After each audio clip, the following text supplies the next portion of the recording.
Dehaan is back with another edition of Shot Clock, and Look, last weekend Anthony Squally got robbed. he was robbed. He was robbed. It was clear. I mean, Alex had a good one.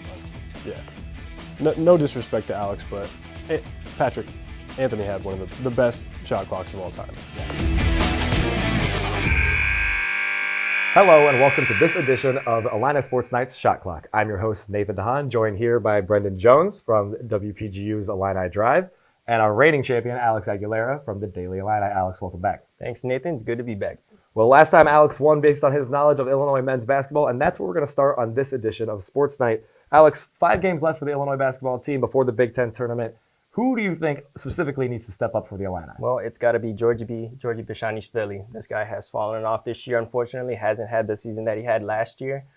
When you look at his game against Penn State, only 2 points on, 1 for 6 shooting, 5 rebounds, respectable. But I think a guy his size, you got to look, for those 7 and 8 rebounds. And I think moving forward, that's a guy that really needs to step up because honestly, he hasn't really so far this season. Sure. Brendyn, what is your take on it? I got to disagree with you. I think somebody whose step up would be even more impactful to this team is Trent Frazier. I mean, this year he's been a great ball handler, a great defender, but we've seen in the past how well he can score. If he is able to score like he used to and get his shots like he used to, this team could be really dangerous come March. All right, you know what, Brendyn, I'm sorry. I'm going to have to use my little rebuttal right here. I think with Trent Frazier, we've seen him do well this season. It may not be on the scoring sheet, but like you said, we've seen him do good defensively.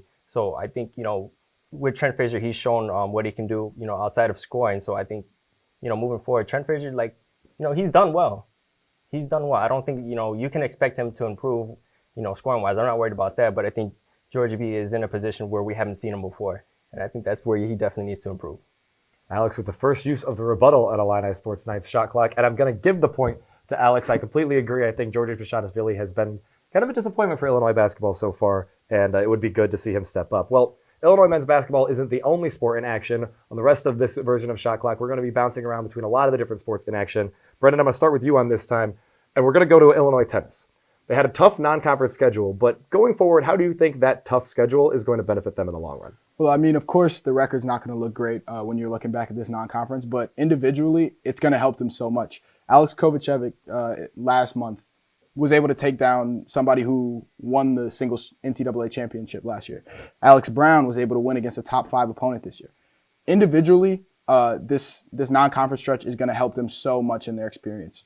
On the record-wise, it might not look good, but I think it's going to benefit them as they go against the Big Ten. Brendyn sees brighter pastures in the future. Alex, what do you think? Well, you know what? Shout out to the Alexes. I love them giving out a good name for Alex. But, I think as a whole, though, this helps the team, overall.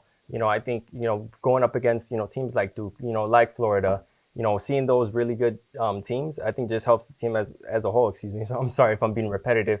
But I think as a whole, we see how individually good they are. Now we can see them do good as a team. Sure. I'm going to go award this point to Brendyn on this hand. I mean, you made some excellent points about the Illinois tennis team. Moving on to Illinois wrestling. They're done with their Big Ten conference schedule. They got one more match before the Big Ten championships. Alex, how confident should the Illinois wrestling team be going into those championships? You know what? I think this team needs to be confident. I think they deserve it. This is a team that's won 5 matches in a row against teams like, Michigan, like Northwestern, like Rutgers. So I think, I believe they are ranked in the top 20, top 25. So going into the Big Ten championships, they got to be confident. This is, why you're there, why you're ranked. So I think, they have to be confident. There's no other way to say it. Sure. Alex is full of confidence. Brendyn, where are you at? Being a top 20 ranked team who's taken down ranked teams, who's been competitive with teams like Penn State, yeah, you have to be confident, but you can't be cocky. You have to understand that this is still the best conference in the nation for wrestling. So, you really have to go into this Big Ten tournament with a level head, clear head, know your opponent, know everything that's going to happen, and, try your best to make a name for yourself as an Illinois wrestler. Sure. I'm going to award this point to Brendyn. I like the point that you make about the toughness of the conference because, I mean, if you look back at the previous champions in NCAA tournament wrestling, a lot of Big Ten names on there. Brendyn, I'm going to start with you as we move back to basketball, this time on the women's side. Nancy Fay, head coach of the Illinois women's basketball team, has had a rough start to her tenure here at Illinois, 4-44 all-time in the Big Ten. Do you think it's time for Illinois to start maybe looking elsewhere for head coaching, or is there still more time for Nancy Fay to turn things around? Nathan, I don't. I think that last semester I covered this team. The girls believe in Nancy Fay. She's a great coach. She's really intense.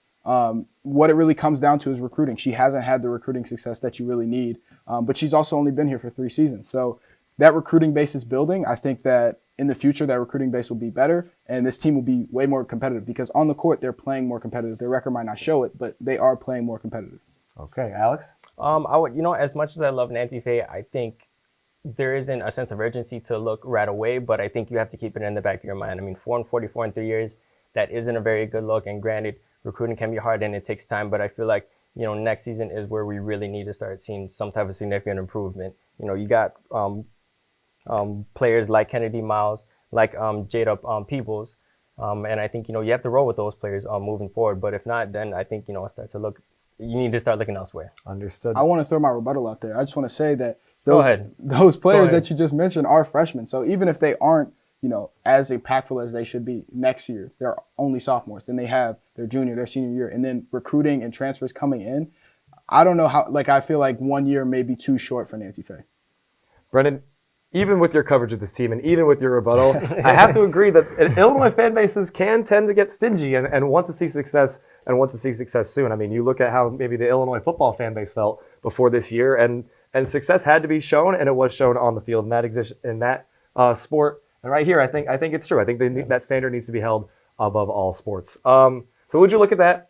4 questions in, the score is tied 2-2. On our final deciding question, each of our contestants will have a full minute to expand if they so choose on our last topic. And Alex, I'm going to start with you. We're going to go to gymnastics on this one.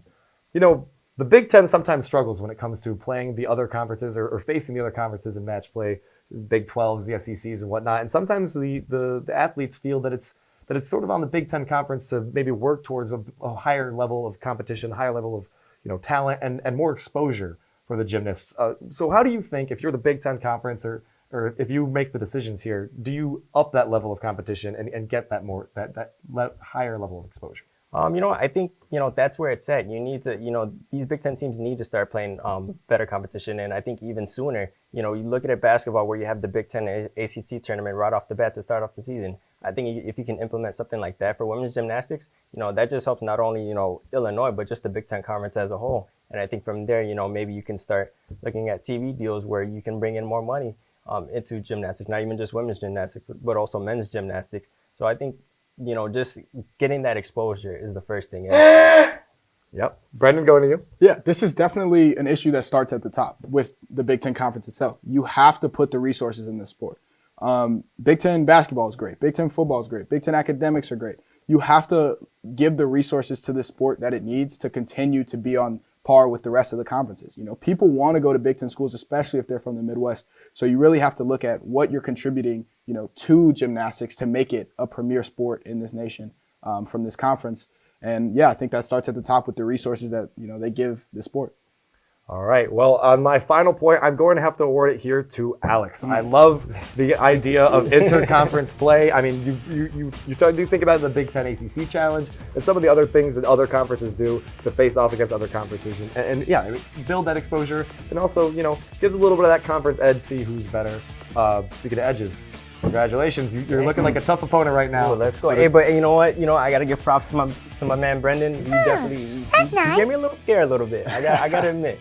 Well, the time has run out on this edition of Shot Clock. Congratulations to our reigning champion, Alex